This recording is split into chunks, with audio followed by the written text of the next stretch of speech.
Okay, I'm gonna shoot that 4 gauge shotgun again with BB shot in it. Probably about 150 BBs in there. Don't know what the heck it weighs.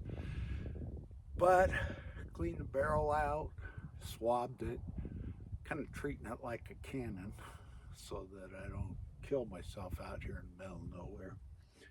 But here we go. I'm gonna cap it up and shoot the damn thing. 200 grains of black powder.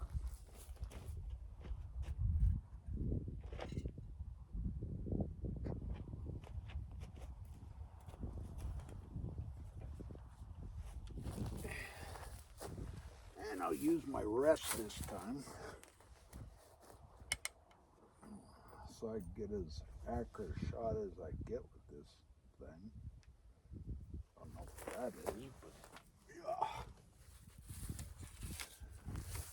This gun weighs somewhere around 18, 20 pounds. Okay, well, that's how to screw up what I'm shooting it at. Here we go. Oh shit. A little spunkier.